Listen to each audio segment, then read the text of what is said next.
how to impact the subconscious mind.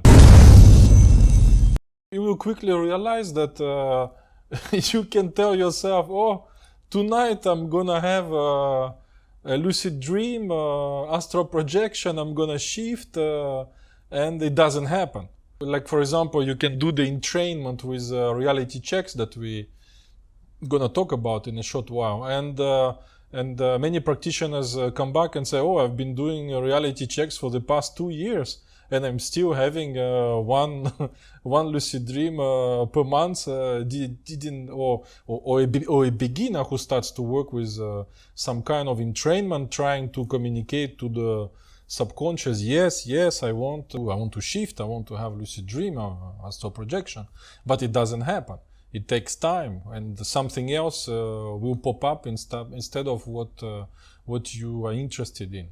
So how to impact? So I will tell you a few things that I find out, and some of them were a little bit difficult to voice out, to put words on them. I have 4 points to share with you guys, and you try to implement them and see how it works for you. So one thing to impact the subconscious mind is importance. So you can maybe write it down.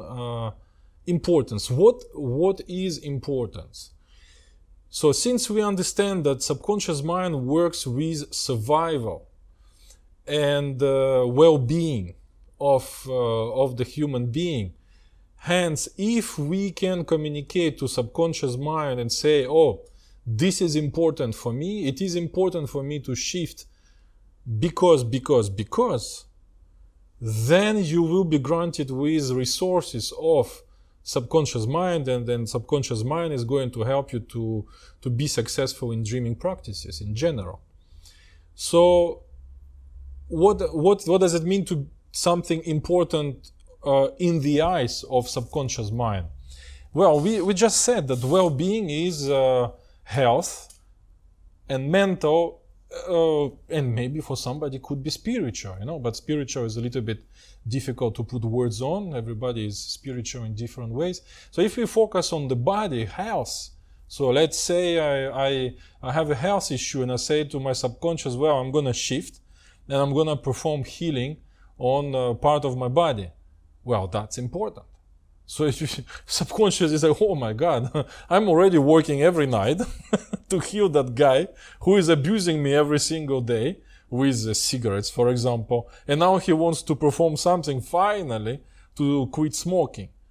Oh, okay, let's give him opportunity, and you will notice that, oh, when you clearly voiced out what you want to do, you get granted the experiences, and you will remember what you want to do. You put, of course, all of this in your plan of action, you execute, and I want you to work hand in hand with the subconscious mind by saying this. Or it could be a mental issue, you are in difficulty, for example, to take the necessary actions towards your goal, and the problem is not physical, the problem is mental.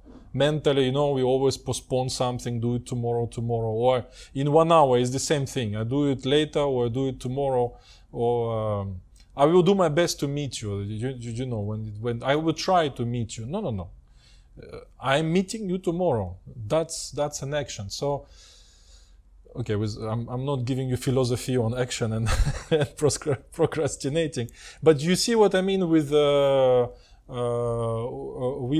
working with subconscious. So you say, oh, mentally I'm having a blockage, I would like to work on a mental issue or physical issue.